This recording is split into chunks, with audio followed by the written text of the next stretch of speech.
किया हुजूर सुल्तानुल औलिया कुतुब दौरां हजरत ख्वाजा हसन सरकार की जलवागरी हुई है, तशरीफ आवरी हुई है। ये वो घराना है। जनाब सैयद जकी रिजवी चचा मियाँ ने हमसे कहा कि अतहर नेपाली साहब, ये वो घराना है जिसमें हुजूर सुल्तानुल औलिया की आमद हुई है और सरकारे ख्वाजा हसन ने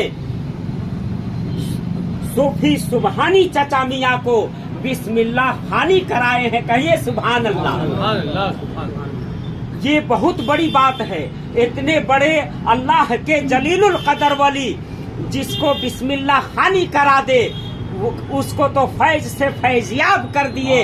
यही वजह है कि जब सूफी सुबहानी मियाँ की बारगाह में अतहर नेपाली बैठा करता था तो उनकी गुफ्तगू में, उनके ख्यालात में, उनके तखय्युलात में, उनके जज्बात में, उनके तसर्रुफात में मैंने जो कुछ देखा है वो ख्वाजा हसन की अकीदत देखा है, ख्वाजा हसन की मोहब्बत देखा है, ख्वाजा हसन की याद देखा है। प्यारे इस्लामी भाइयों, सूफी सुबहानी मियाँ की जाते पाक वो जाते पाक है जिनकी निगाहें उठती थी तो रोज़े ख्वाजा हसन को तलाश किया करती थी।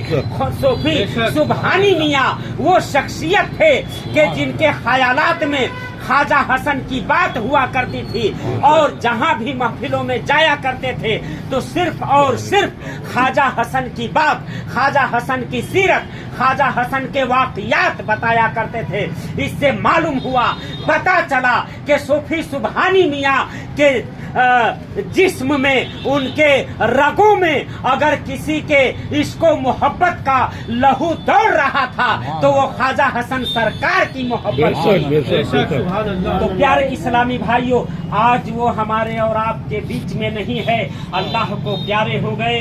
रब्बे कदीर की बारगाह में दुआ है कि सूफी सुबहानी मियाँ की तुरबत पे रहमतो अनवार की झमाझम बारिशें अता फरमाए और उनके घर वालों को सब्र जमील अता फरमाए। और सूफी सुबहानी मियाँ हम लोगों से बराबर ये फरमाया करते थे, पैगाम दिया करते थे कि सिलसिले को जहाँ तक हो सके इसे फैलाओ, सिलसिले में मोहब्बत व अकीदत से बिरादराने सिलसिला से मिलो, एक दूसरे को दावत दो और महफिल करो। प्यारे इस्लामी भाइयों, ये सब नसीहत